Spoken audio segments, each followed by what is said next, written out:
Welcome, ladies and gentlemen, to another episode of DLB TV. We're going to get into next-gen consoles, specifically the PlayStation 3, so stay tuned. You guys are tuned into DLB TV.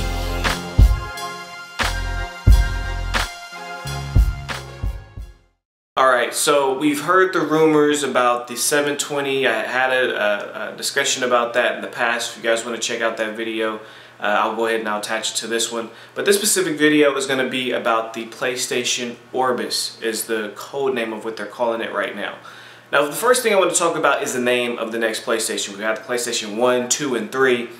So, in all likelihood, everybody's thinking, well, are we going to call the next, or is Sony going to call the next one PlayStation 4? My personal opinion on this is I don't think they're going to call it that, just based on the fact that the PlayStation is a Japanese console. It's manufactured and by Sony, and out in the Chinese culture, the number 4 is a bad luck number for them. In their culture, it means death. So, and they are extreme about this. I mean, I was reading up on it before I did this video, and they were talking about how a lot of high rises, they won't have a 4th floor, or at least they won't call it the 4th floor. 14th, 24, 34, 40. If it has the number 4 in it, they're not messing with it. Even the Canon, they had a G3 and then a G5. They never had a G4 for the Canon line, for all my photographers out there. So I really don't think Sony is going to call the next PlayStation PS4 or PlayStation 4. Orbis, on the other hand, in Latin it means life, or excuse me, it means circle. So circle or orb, or the definition is basically any kind of word that's referring to the word circle. That's basically what Orbis is about. And you know, they call it the PlayStation the Vita, and Vita stands for life. So I can see them kind of, you know, doing some wordplay, maybe some advertisements, advertising the two together. Or, you know, at their press conferences, like the one playing in the background, I can see them coming out calling it like the circle of life, or the circle of gaming, the circle of PlayStation life. You know, the PlayStation Orbis match with the PlayStation Vita. Now again, right now Orbis is just a code name, but who knows, it could end up being called that. But again, my personal opinion, I don't think they're going to go with PlayStation 4 as far as the name goes. Some of the rumor specs are AMD 4X, and then a CPU, that is, and then a AMD Southern Island CPU. So again, these are rumors. We will see what actually happens. The controller design. So since they're not going to call the next PlayStation the PlayStation 4, what are they going to call the controller? Are they going to call the controller the DualShock Orbis? And again, my personal opinion, they're not going to call it the PlayStation 4. Again, that's just me. I'm not saying that that's what Sony's saying, or I have any hits or tips or anything like that. So, I mean, is the next DualShock going to be called Orbis? The DualShock Orbis? Are they going to change the design of it? Personally, I like the layout the way it is. I would like the L2 and R2 to have a little bit of a curve on it, similar to the 360 controller, so it actually feels like a trigger. Because the way it is now, it's like a my fingers are constantly slipping off if they tend to get moist or wet, or you know, my hands start sweating or anything like that. With the L2 and R2, it's like my hands start to slip off. So what I did is I got these third-party triggers to actually attach to the back of it, and here they are right here. So they attach right on there, and they're little trigs. They're like triggers. So you see how they curve out? They're little triggers. So that's what I went and got, so I have more of that trigger feeling now. So it has that little curve on the end. So hopefully they do that with the next controller. As far as the layout goes, I mean, I like the layout the way it is. You know, the D-pad and the face buttons, along with the DualShocks, they can keep that the same. Now, if they want to, you know, kind of change the design of it, I could definitely, you know, understand that aspect. If they want to, you know, mess around with the cosmetics of the controller, totally understandable. So next up is the resolution. Sony is right now, they're really big on 4K. They're developing all the 4K cameras. Any technology that Sony's in, is safe to say most likely is going to be in the PlayStation Orbis. I mean, if you look at the PlayStation 3, if that's any indication, I mean, they were behind Blu-ray. and they put that in the PlayStation 3. So I'm pretty sure with the Orbis, they're going to end up putting, or it will be able to run games at the 4K resolution, videos, movies, as well as in 3D, so on and so forth. I wouldn't be shocked. I mean, right now you're seeing games running at 60 frames per second. Very few, but there are games out there that do run at 60 frames per second. I wouldn't doubt it if Sony tries to push the envelope and have their games running at 120 frames per second. I couldn't imagine seeing a video game. Seeing a game run at 60 frames per second is awesome already, but to see a game run at 120%, yeah, that would be crazy. So I'm definitely looking forward to that. Obvious, you know, they're going to be supporting 3G, or not 3G, but 3D. And then backwards compatibility. That's also been a big issue. Everybody's been wondering, how is Sony going to handle backwards compatibility? Because Sony's not a big fan anymore of backwards compatibility. I mean, they started it with the PlayStation 2, and then they started initially with the early adapters, such as myself, who have the launch PlayStation 3s, and then they ended up taking it out.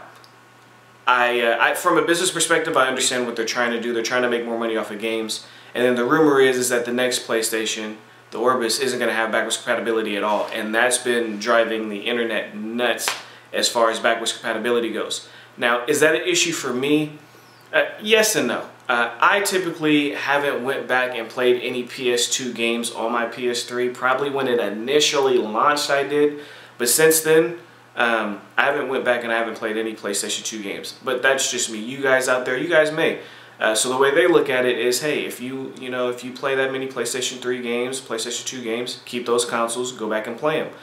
So in a sense, I understand what they're doing and what they're saying. I mean, if you're a PC gamer, I mean, you can't take your PC games from one PC and take it to your friend's house and play it on their PC. So I mean, in the PC realm, this kind of thing has been going on forever. But I think because Sony started this and now they're ending it, a lot of people aren't okay with it. But I'm pretty sure they're going to do with the PS3 games the same thing they did with the PS2.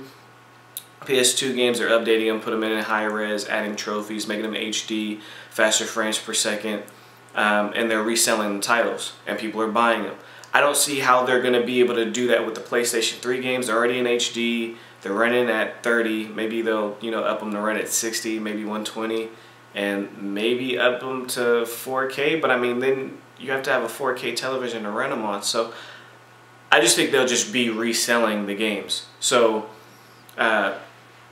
yeah, for all you backwards compatibility people, I mean it does suck, but I'm not going to lose any sleep over it. I'm going to get it, but for those people that do use it, I do understand, and it does suck. And then the next thing is PSN titles. Now, I think people are going to the extreme when they're thinking. I've heard people make the argument that PSN titles aren't going to be backwards compatible. There's no such thing as a backwards compatible downloadable content. It's gonna your downloadable content is gonna work. It's just like the Vita. Any of you guys who have a Vita had a PSP. If you downloaded the games on your PSP, they were ready for the PS Vita. Now, if you purchased, such as myself, the UMD disc on the PSP, then those obviously aren't going to work on the Vita, because the Vita doesn't take any kind of disc. It just takes their their SD cards. So if you have the hard disk games, if you have the tangible disc, the Blu-ray disc, those won't be able to be played on the Orbis as far as what's going around the web right now.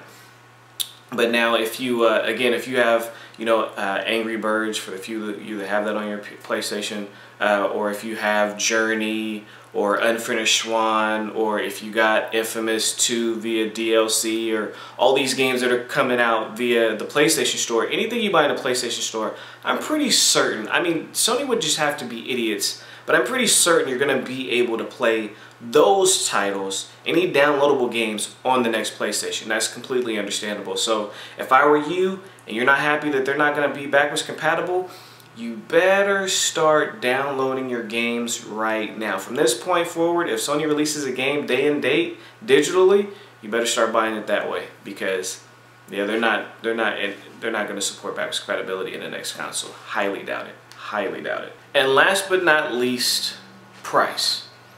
How much do you guys think this thing is going to run for? The most expensive it can be is $399. The most expensive. If they're able to get it at $299, that would be pretty awesome.